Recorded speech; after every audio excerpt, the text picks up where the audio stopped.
नमस्कार, हम हैं आर्यन और आप देखना शुरू कर चुके हैं ME24 न्यूज।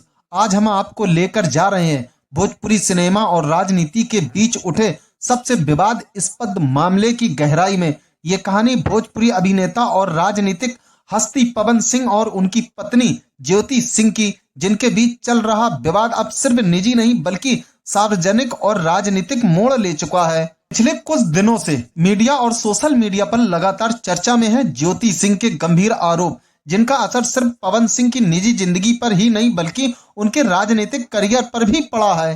पवन सिंह और ज्योति सिंह के बीच लंबे समय से मतभेद चल रहे थे। सूत्रों के मुताबिक दोनों का तलाक का मामला भी कोर्ट में विचाराधीन था, लेकिन अब ये विवाद सिर्फ चार दीवारों तक सीमित नहीं रह गया बल्कि कैमरों के सामने और सार्वजनिक रूप से खुल चुका है। ज्योति ने प्रेस कॉन्फ्रेंस में अपने दर्द और आरोपों को बेबाकी से साझा किया। उनका कहना है कि पवन सिंह ने उन पर शारीरिक और मानसिक उत्पीड़न, साथ ही गर्भपात की दवा खिलाने जैसे गंभीर अपराध किए।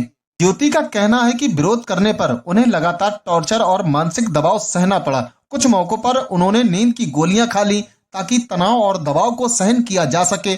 सबसे गंभीर आरोप है जन्म लेने वाले बच्चे के लिए गर्भपात की दवा पिलाना। ज्योति ने स्पष्ट रूप से कहा, जो इंसान बच्चे के लिए तरसता है वही अपनी पत्नी को गर्भपात की दवा नहीं खिलाता।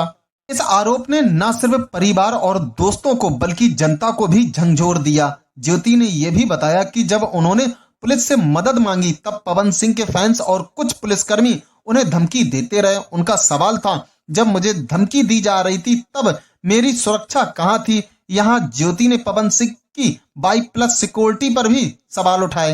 पवन सिंह ने सभी आरोपों को राजनीतिक साजिश बताया। उनका कहना है कि ज्योति ये सब इसलिए कर रही है क्योंकि वह चुनाव लड़ना चाहती है। पवन ने खुलासा किया कि ज्योति के पिता ने उनसे कहा था, आप हमारी बेटी को विधायिका बना दीजिए फिर छोड़ दीजिए। पवन का कहना है, ज्योति विधायिका बनने के लिए इतनी हद तक गिर सकती है, ये उम्मीद नहीं थी। पवन के अनुसार ज्योति का पूरा मामला राजनीतिक महत्वाकांक्षा और चुनावी मंशा से जुड़ा है, न कि घरेलू हिंसा से।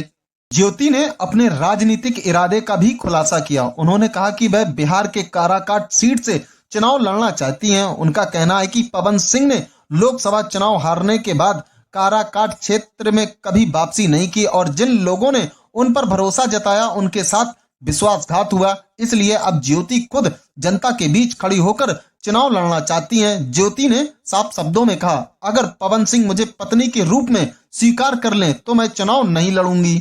कहानी सिर्फ आरोप तक सीमित नहीं है। लोकसभा चुनाव से पहले दोनों ने फिर से साथ आने की कोशिश की थी। ज्योति ने पवन के लिए सक्रिय रूप से चुनाव प्रचार किया और पवन ने सबके सामने उनकी मांग में सिंदूर भरा, लेकिन जैसे ही चुनाव समाप्त हुआ फिर दूरी बढ़ गई। ज्योति ने आरोप लगाया कि पवन सिंह दूसरी महिला के साथ होटल में देखे गए। यह मामला अब नैतिकता बनाम लोकप्रियता की लड़ाई में बदल चुका है।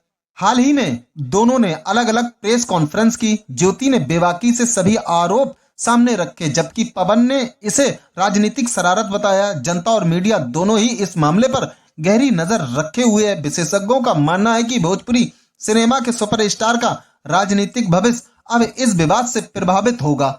अब तक की प्रतिक्रिया ये है कि जनता ज्योति की सहानुभूति पक्ष में खड़ी दिख रही है। सोशल मीडिया पर भी लोग पवन सिंह की छवि पर सवाल उठा रहे हैं। वही पवन सिंह को बिहार में आरा सीट से टिकट मिलने की संभावना है, लेकिन अब उनकी राजनीतिक छवि पर गहरा असर पड़ चुका है। भाई बहन, पति पत्नी और अब राजनीतिक विरोध, ये विवाद सिर्फ घर का मसला नहीं रह गया बल्कि जनता और मीडिया के सामने पूरी तरह उजागर हो चुका है। ज्योति के आरोप और पवन सिंह की प्रतिक्रिया ने इसे एक नैतिक और राजनीतिक संघर्ष में बदल दिया है। भविष्य में देखना दिलचस्प होगा कि इस मामले का अंत कानून, नैतिकता या राजनीति के फायदे नुकसान पर कैसा होता है। क्या जनता का समर्थन ज्योति के पक्ष में रहेगा या पवन सिंह अपनी लोकप्रियता और राजनीतिक प्रभाव से मामला संभाल पाएंगे, ये तो समय ही बताएगा। आप इस पूरे घटनाक्रम के बारे में क्या सोचते हैं? अपनी राय हमें कमेंट पर जरूर बताएं।